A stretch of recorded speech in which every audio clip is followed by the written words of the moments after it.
बिस्मिल्लाहिर्रहमानिर्रहीम, अस्सलाम वालेकुम। सुप्रीम कोर्ट ऑफ पाकिस्तान से मैं हूं ईसा नकवी, मेरे साथ मौजूद हैं अदील सरफराज। अब से चंद मिनट पहले वज़ीर आला Khyber Pakhtunkhwa Suhail Afridi Supreme Court of Pakistan से रवाना हुए हैं अडयाला जेल की तरफ, लेकिन उनकी जो एंट्री है सुप्रीम कोर्ट ऑफ पाकिस्तान के अहाते में वो बड़े हद तक हैरानकुन रही और ख़ास तौर पर लोगों ने उंगलियां दांतों में दबा ली जब उन्होंने देखा कि सुहेल आफरीदी ने आज सुप्रीम कोर्ट के अहाते में ऐन उस मकाम पर जहां से साइलीन अदालत में दाखिल होते हैं वहां पर खड़े होकर जजेस को मुखातिब करते हुए बिलअमूम और बिलखसूस chief justice of Pakistan justice Yahya Afridi को मुखातिब करते हुए ये कहा कि आप हमें बता दें कि इस मुल्क में आइन चलेगा, कानून की बालादस्ती चलेगी या डंडा चलेगा। वाज़े तौर पर बता दें ताकि हम अपनी हिकमत अमली उसके हिसाब से तरतीब दें।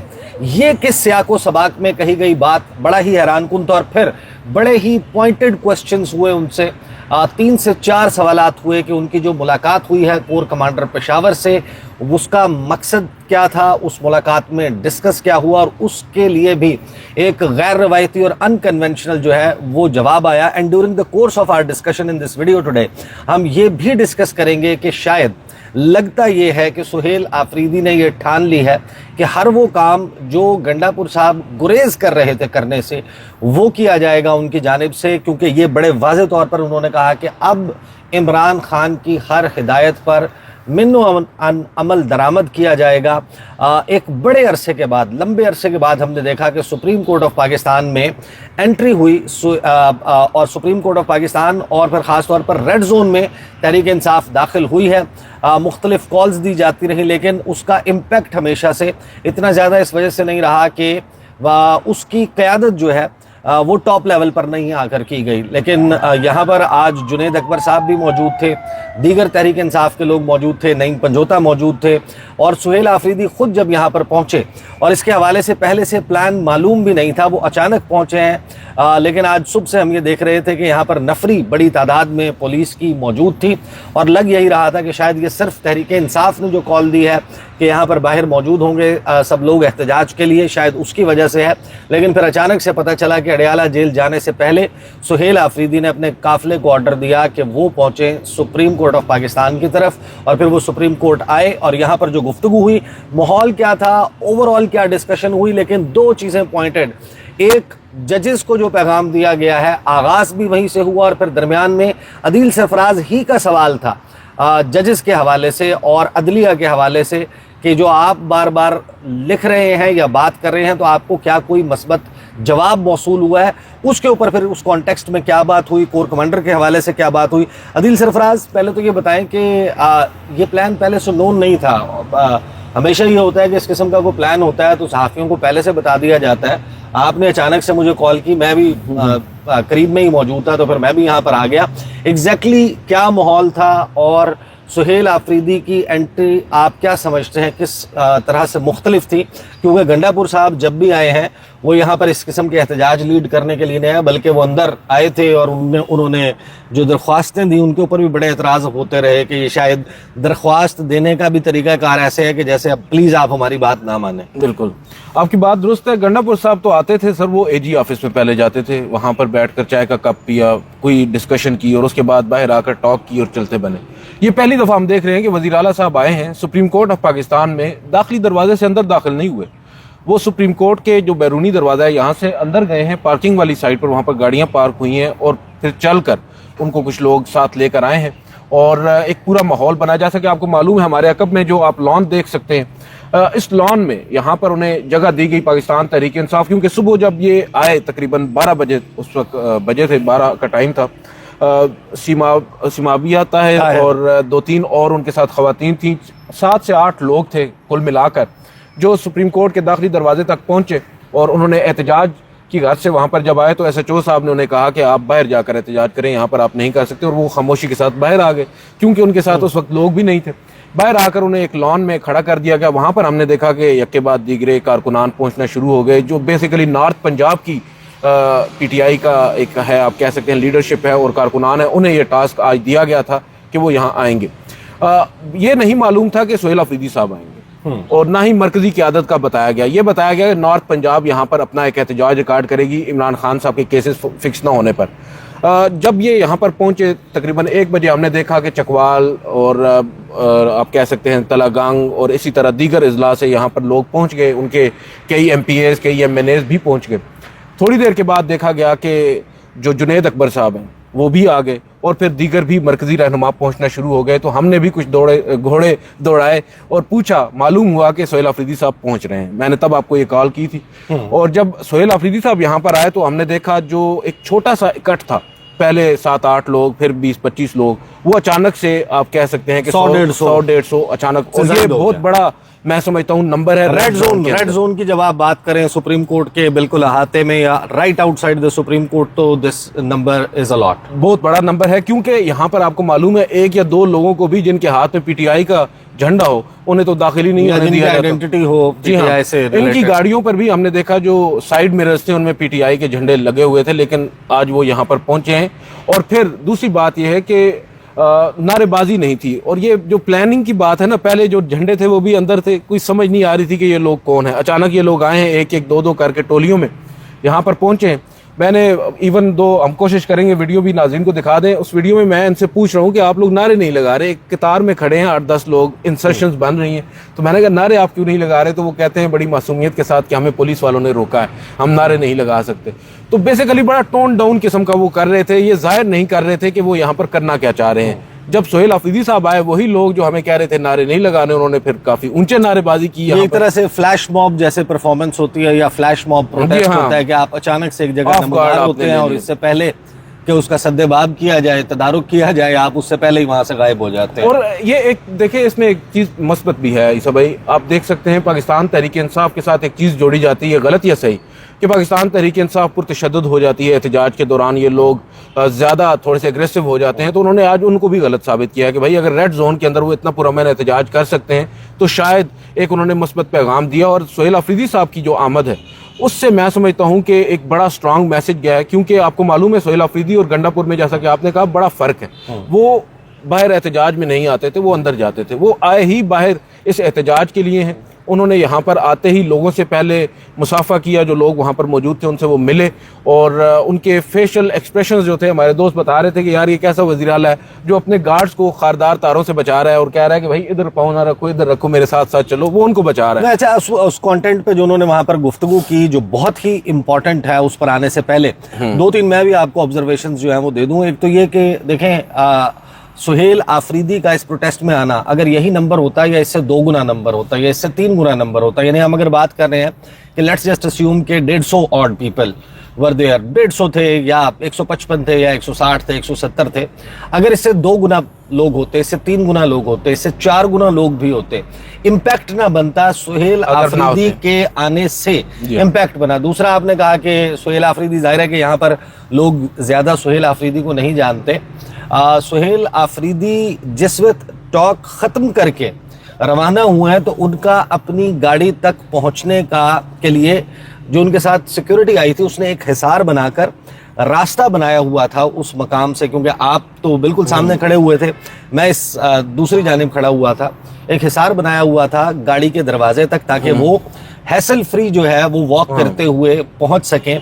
लेकिन हैरानकुन तौर पर रास्ते में तहरीक इंसाफ के जिस कारकुन ने उनको रोककर उनसे हाथ मिलाना और उनसे तस्वीर उतरवाने की ख्वाहिश का इजहार किया, सुहेल आफरीदी को वही वक्त जो शायद चंद सेकंड में तय होता, वो कई मिनट्स के ऊपर जो है वो मुहित था कि वो अपनी गाड़ी के दरवाजे तक पहुंचे। हर एक शख्स के साथ उन्होंने खड़े होकर तस्वीर भी उतरवाई है ना, एक आवाम से उठा हुआ एक तो रहनुमा जो होता है। या यूं कह ले कि अभी उनको शायद हवा नहीं लगी, वो जैसे कहते हैं ना कि आप के अंदर वो चीज नहीं आई। अब आज देखें, जब उन्होंने टॉक का आगाज किया तो उन्होंने आने के बाद सबसे पहले तो ये कहा कि देखें हम तो अदालतों की जो बेतौकीरी है, जो जिस तरीके से उनके फैसलों पर अमल दरामद नहीं हो रहा, तो हम अपने जजेस को यकीन दिलाने आए हैं कि हम आपके साथ, आप फैसले दें, हम आपके साथ हैं, हम आपके पुष्ट पर खड़े हैं, उन जजेस के साथ हैं जो इंडिपेंडेंट हैं, जो इंडिपेंडेंट जजेस हैं और जो अपना फैसले दे रहे हैं, हम उनके साथ हैं, आप बेधड़क होकर फैसले दें।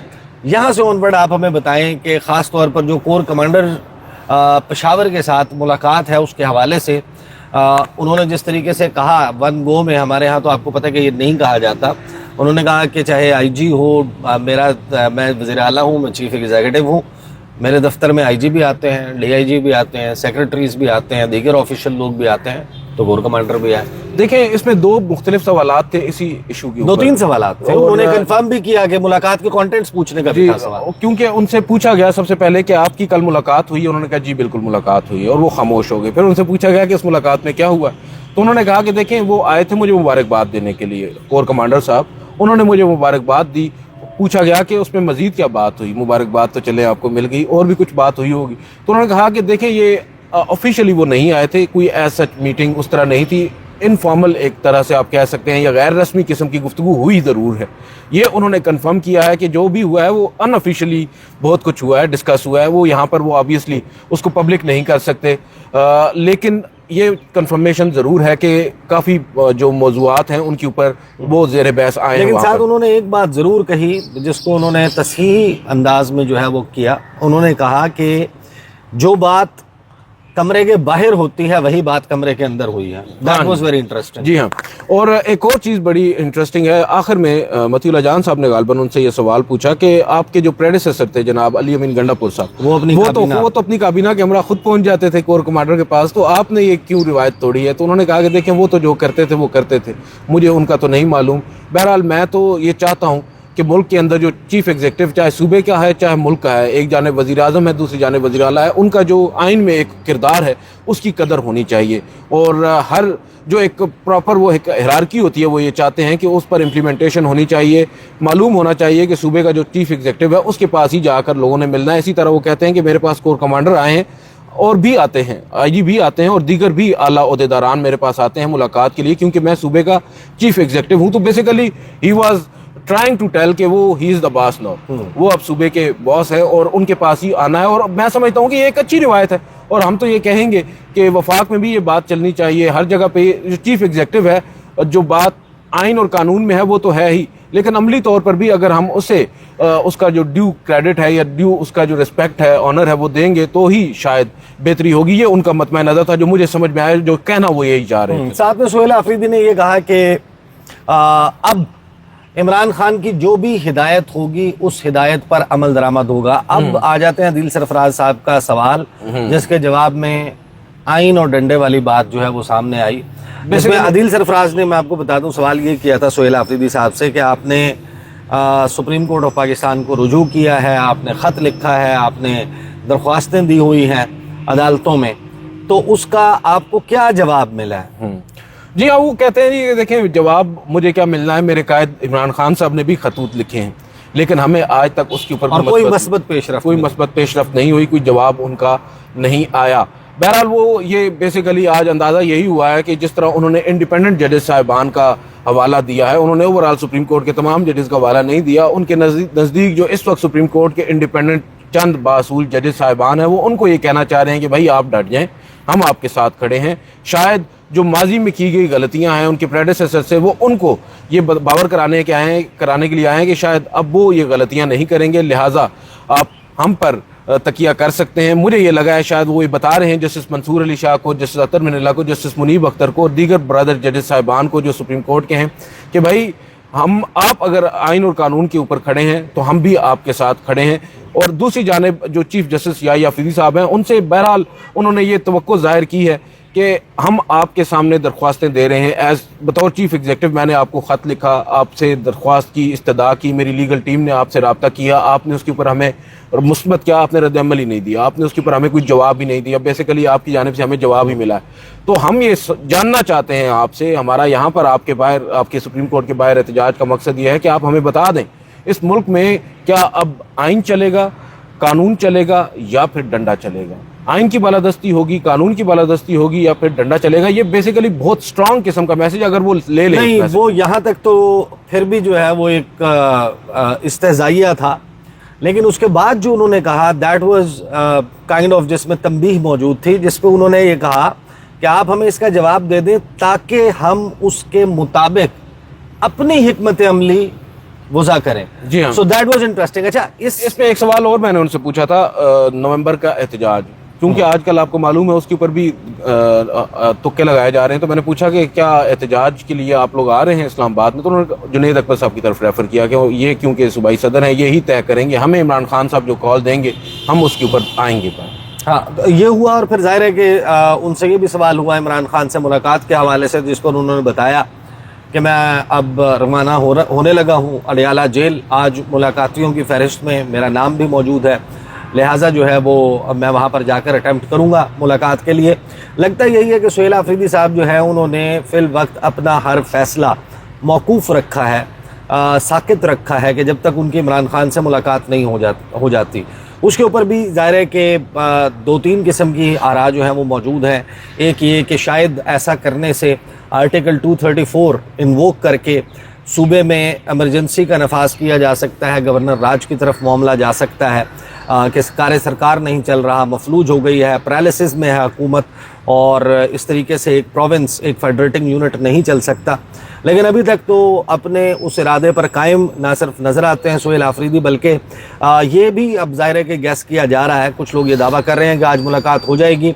वंस अगेन मैंने अपना एनालिसिस दिया था विच इज़ नॉट इन्फॉर्मेशन, कि मेरे ख्याल में 10% या 10% से कम इम्कानात हैं आज अडियाला जेल में सुहेल आफरीदी साहब की मुलाकात होने की। उसकी बहुत सी वजूहात हैं।